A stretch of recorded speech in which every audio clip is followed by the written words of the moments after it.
nyo. Alam kong nung lumabas ako, naguluhan kayo dahil hindi nyo ine-expect na ganito ako kaganda sa personal. Diba? Pinaghandaan ko kayo ngayong araw na to, no? Hello? O wag masyadong magtulakan ha, lalo na yung nasa harapan si ate. Durog na yung dede niya nandun sa dahan-dahan lang. Okay. Sobra akong excited na mag-perform sa inyong lahat tonight kasi pagbaba pa lang namin ng eroplano, sinabi sa akin na record-breaking daw ang attendance ng Sultan Kudarat tonight dahil mahigit 400,000 ang tao ngayon dito sa venue! Ang taray! 400,000 na tao yung nag-aabang sa bakla. Okay, so kaya kahit kadarating pa lang namin, nagmadali na kami para makapagsimula kami agad-agad kasi I can't wait to perform for all of you. Kahit ihingi-ihi na ako, pinigil ko. O bigla kasing tumugtog yung kanta naiihi pa ako, hindi na ako umihi. Kasi pag naiihi pa ako, matatagalan. Alam mo naman, pag bakla yung umiihi, ang daming tinatanggal na mga tuhol. Mahirap. Kaya parang basa na yung puwet ko. Oo, kasi yung ulo nandito.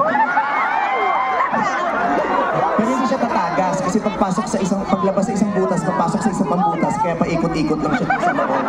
Hindi talaga siya magde-dirty. Okay.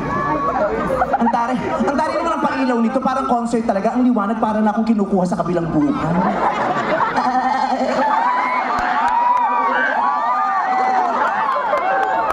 Anong plano mo sa planeta namin? Bakit may baklang dumating sa Sultan Kudarat? Tawagin na natin ang mga roborats. Maliwanag. Bakit naman may hawak ka pang tsinelas? Sa dinami-dami na iwawagay-way mo sa akin tsinelas, ano akala mo sa akin? Paa? Ano yan? Sino siya? Ano siya? Sino mo na isa-shoutout ko? Baka mamaya criminal yan, isa-shoutout ko. Magdadamay pa ako dyan. Sino yan? Sino siya? Magjowa kayo? Anniversary nyo? Ang taray. Happy 15th anniversary. Nakatiklop kasi ate, hindi ko nababasa. Diretso mo yung papel, gaga. Ano ako pa mag-a-adjust? Tiniklop mo. Sira ulo. So ganito ko babasahin. Happy anniversary.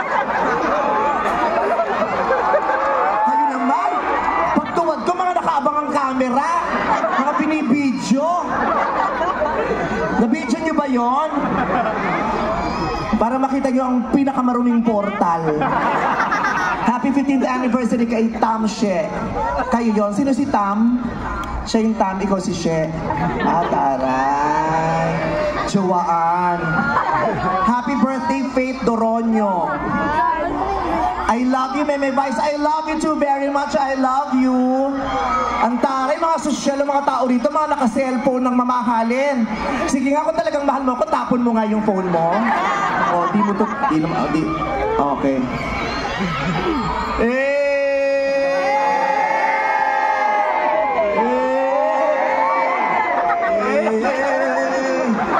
Ganon. I love you. Ano ba gusto nyo? Mag-shoutout na lang tayo dito buong gabi. Wala na tayo magawang show. Pero, kanina nanood ba kayo ng Showtime? Solid Showtimers ba kayo? Yes! Maganda kung ganyan. Magiging close tayo. Kanina sa Showtime, meron akong nilaunch na bago kong kanta, yung Christmas song. Napakinggan nyo ba? Yung Paskong Pinakamasaya. Parang bagay na bagay sa inyo yun dito sa Sultan Kudarat kasi mahigit isang buwan pa yung Pasko, pero parang Paskong-Pasko na ang energy at kasiyahan ninyong lahat. Diba? Parang ito talaga yung pinakamasayang Pasko. Pero paano sasaya ang Pasko ko kung nilabas mo yung luma kong litrato, gago ka, ang pangit ko dyan. Mukha akong lalaki dyan, bagong tuli pa ako dyan. Nilabas-labas mo. I love you. Oh, may pakartulina ka pa talaga. Effort. I appreciate the effort. Thank you very much. Okay. Ano daw? Tutoy? Gago. Okay. So, ay, ito din. Oh! Diyos ko! time yung nakakita ng bakla, tuwang-tuwa kayong lahat. Oh, may patarpulin din. Ano nakalagay sa tarpulin? Nilukot mo naman.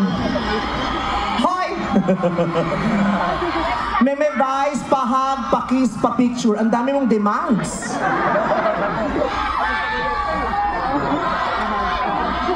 Ayan. So katulad nga ng sinabi ko kanina, meron ako ni-launch na bagong kanta sa Showtime ng pamagat ay Paskong Pinakamasaya. First time kong kakantahin sa isang live event yon. So dito ko gagawin sa Sultan Kudarat. So, madali lang naman tong kantang to. Madali nyo makukuha yung lyrics, pati yung tono. Kaya, maya-maya, pag alam nyo na yung tono, sabayan nyo akong kumanta. Dahil lang hindi sumabay kumanta, magkakaalmoranas ng 3 weeks. Kaya kailangan sabayan nyo. Okay. So, I would like to dedicate this song to all of you. Para sa inyong lahat, dahil wini-wish ko na magiging pinakamasaya ang Pasko ninyo. Palakpakan.